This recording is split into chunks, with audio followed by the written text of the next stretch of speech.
और मैं एक बात आपसे शेयर करना चाहता हूँ। डॉक्टर कुमार विश्वास के साथ हम पहली बार अहमदाबाद सरदार पटेल स्टेडियम में कविता पढ़ने गए। मैं पहली बार गया।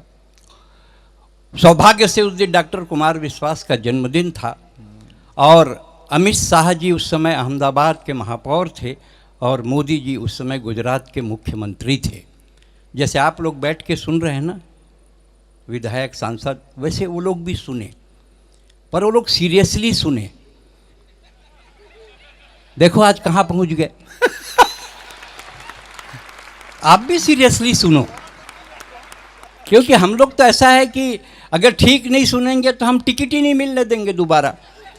कभी सब कर सकता है, इतिहास लिखता है। लादेन, मैं तो भाई साहब हिंदुस्तान के अलावा विश्व के 11 देशों में कविता पढ़ा हूँ। अमेरिका के तो 52 शहर में कविता पढ़ा। 1980 में मैं पहली बार अमेरिका गया। मैं हवाई जहाज नहीं देखा था। हवाई जहाज बहुत देर तक सड़क में चलता है। हमको लगा ठग दिया। एयर होस्टेस को बुलाया और कहा, भौजी भौजी परदेश का मामला, इज्जत से बात करना चाहिए। मैंने कहा, भौजी पैसा हवाई जहाज का लिए, सड़के सड़क ले जा रहे। बोले नहीं, रनवे है, थोड़ी देर बाद टेक ऑफ होगा। थोड़ी देर बाद हवाई जहाज उड़ा। एक दूसरी एयर होस्टेस आई। हमने कहा, काकी काकी, उसका उम्र ज्यादा था, एयर इंडिया का था। ताली बजाओ, सांस लेना है। काकी। बोले काकी, हवाई जहाज कितने ऊपर में उड़ रहा है, आदमी चींटी के समान दिख रहा है। बोले नहीं, चींटी ही है, हवाई जहाज उड़ा ही नहीं है।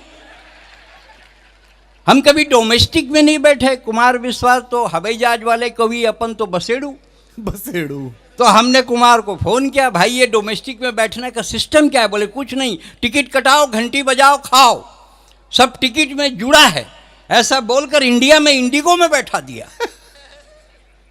हम घंटी बजाए खाएं, घंटी बजाए खाएं। थोड़ी देर बाद वो छिपकिल्ली आ गई, एयर होस्टेस।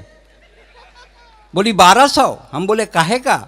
बोले इसका। मैं बोला वो नहीं लगता, बोलते हैं कुमार तो। पानी का नहीं लगता, ये जो भंडारा खोले हो ना, इसका लगता है भंडारा। उसकी तरफ देखा तो लगा इसको कहूं देखा है। अच्छा। मैं बोला तुम रामप्यारी हो क्या?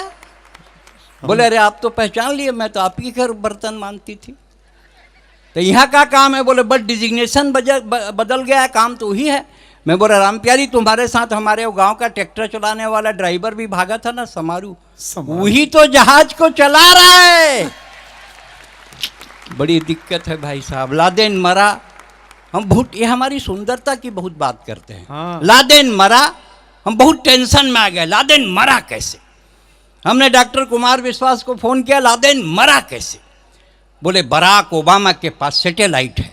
हाँ। वो अमेरिका में बैठे बैठे देख सकता है किस देश के, किस शहर के, किस गांव के, किस घर के, किस कमरे में कौन आदमी क्या कर रहा है। हाँ। तब से ना हम नहा सक रहे हैं ना सो सक रहे हैं। यहां स्नान करे गरीब सुदामा और वहां हुस्न का दीदार करे ओबामा। हुस्न, सांस लेना है। वाह। कविता के लिए कोई कठिन शब्द नहीं लगते, सरल शब्दों में भी कविता बनती। जैसे बच्चे केजी में पढ़ते हैं, अमर घर चल, चल अमर घर चल, ऐसे पढ़ते हैं। हाँ। नेता चल, दिल्ली चल, पटना चल, टोपी लगा, कुर्ता पहन, मंत्री बन, हवाला कर, घोटाला कर, तिहाड़ जा। नेता चल। इसके बाद मैं सांस लेता हूं। नेता चल, दिल्ली चल, पटना चल, टोपी लगा, कुर्ता पहन, मंत्री बन, हवाला कर, घोटाला कर, तिहाड़ जा, वापस आ, टोपी लगा, कुर्ता पहन, मंत्री बन, पाठ दो, लालू उठ, चारा खा, दूध दे, दूध गरम कर, रबड़ी बना। दूध गरम कर, रबड़ी बना, रबड़ी रख कुर्सी पर, जेल जा, वापस आ, रबड़ी हटा, बैठ जा कुर्सी पर। वाह। और जो लड़कियां अपनी किताबों में आमिर और सलमान के फोटो दबाती हैं, उन्हीं लड़कियों की शादी अक्सर जेठालाल से हो जाती है।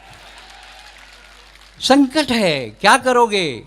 मैं एक बात कहना चाहता हूँ, बेटी जिंदगी के कितने किरदारों को जीती है।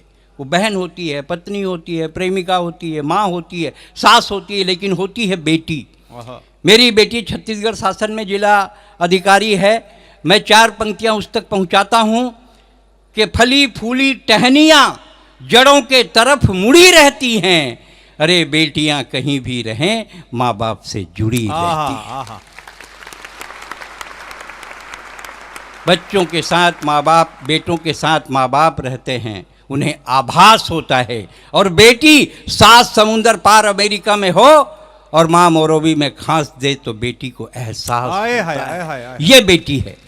बेटी से बड़ी ताकत शक्ति किसी की नहीं होती। इसका मतलब ये नहीं है कि बेटे कोई काम के नहीं है। रात के 11 बजे नींबू अदरक लाना हो तो बेटे ही लाते हैं, उनका भी रोल है, ऐसा नहीं है। लेकिन एक बात मैं फिर भी कहना चाहता हूँ, राजस्थान में एक कवि रहे सुरेंद्र दुबे, सब मंच जानता है जी जी।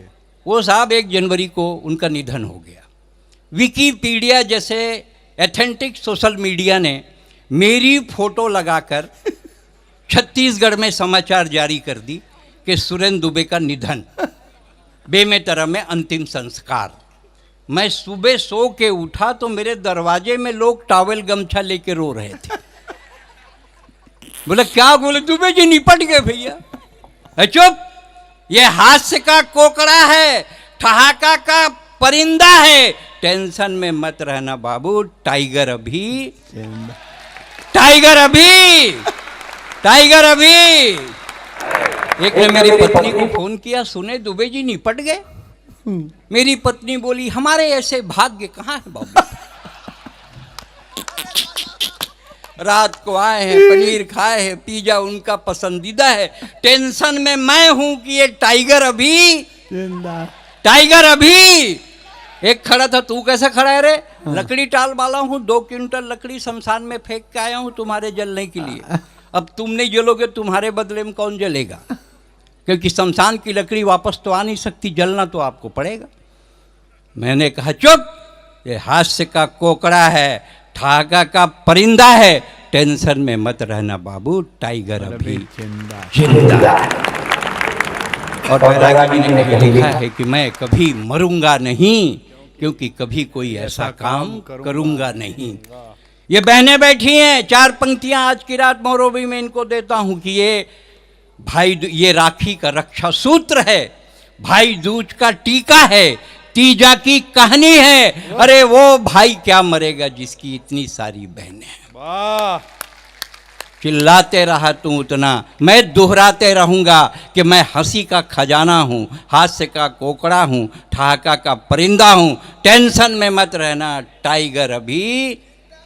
दोनों हाथ उठा के एक बार लंबी सांस लेना है।